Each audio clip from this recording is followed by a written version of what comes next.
আসসালামু আলাইকুম এভরিওয়ান, আশা করি সবাই অনেক ভালো রয়েছেন। তো কিছুদিন আগে আমি একটা হিস্টোরি দেখলাম, চোখে পড়লো যে বিএনপি লাস্ট ক্ষমতা আসছিল 2002 সালে, অ্যান্ড সেই বছরেই কিন্তু ব্রাজিল বিশ্বকাপ জিতছিল। এরপর গত 24 বছরে বিএনপি ক্ষমতায় আসতে পারেনি, ব্রাজিল বিশ্বকাপও জিততে পারেনি। তো দীর্ঘ 24 বছর পর 2026 সালে ফেব্রুয়ারি মাসের 13 তারিখে বিএনপি সরকার গঠন করে। তো সেই ফর্মুলা অনুযায়ী এবারে বিশ্বকাপও কিন্তু ব্রাজিল জিতবে।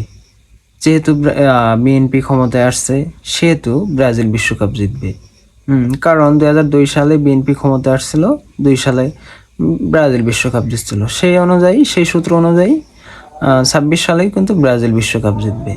তো এখন কথা হচ্ছে, আমি যেহেতু একজন আর্জেন্টাইন ফ্যান, এই যে দেখেন, তো এখন তো আর আর্জেন্টাইন ফ্যান থেকে লাভ নেই, কারণ বিশ্বকাপ যেহেতু ব্রাজিল জিতবে, লাভ কি? কোনো লাভ নেই। তো আমি চিন্তা ভাবনা করছি যে আর্জেন্টাইন ফ্যান থেকে পদত্যাগ করে আমি ব্রাজিলে যোগদান করব। আর আমার একটা জার্সিও কালেক্ট করা আছে ব্রাজিলের, আগে থেকেই নিয়ে রেখেছি, যে হয়তো দল পরিবর্তন করা লাগতে পারে।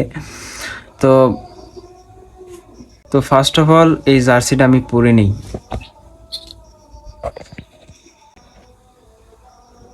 তো ফাইনালি আমি জার্সিটা পরে নিলাম আর কি। দেখেন এখানে 5টা স্টার আছে, 1টা 2টা 3টা 4টা 5টা। ভাই অন্যরকম। ব্রাজিলের জার্সি গায়ে দিলে যে একটা ফিল পাবেন, যে মজাটা পাবেন, সেটা কিন্তু অন্য জার্সিতে পাবেন না। তো আর এবার কিন্তু 6টা হয়ে যাবে। তো সেক্ষেত্রে যারা পর্তুগাল ফ্যান বা স্পেন, আর্জেন্টিনা, মেক্সিকো বা জার্মানি ফ্যান রয়েছেন, তারা অতি দ্রুত গণহারে আর কি ব্রাজিলে যোগদান করেন, কারণ 26 ওয়ার্ল্ড কাপ ব্রাজিলের, এটা মানতে বাধ্য। দেখেন, গণিত যত কঠিনই হোক, সেখানে যদি ফর্মুলা ইউজ করা হয় তখন কিন্তু অঙ্কটা সহজ হয়ে যায়। তো এক্ষেত্রে অনেকে বলতে পারেন যে ভাই, ব্রাজিল অবস্থা তো বর্তমানে ভালো না, কেমনে বিশ্বকাপ জিতবে? দেখেন ভাই, যেখানে ফর্মুলা বলতেছে ব্রাজিল বিশ্বকাপ জিতবে, সেখানে আপনার আমার কথা তো আর কেউ নেবে না, তাই না? তো এটাই স্বাভাবিক। তো ফাইনালি আমি ব্রাজিলের সাপোর্টার এখন। ভাই ভাল লাগতেছে, অনেক ভাল লাগতেছে। হ্যাঁ, তো আপনারাও সবাই চলে আসেন। ধন্যবাদ সবাইকে।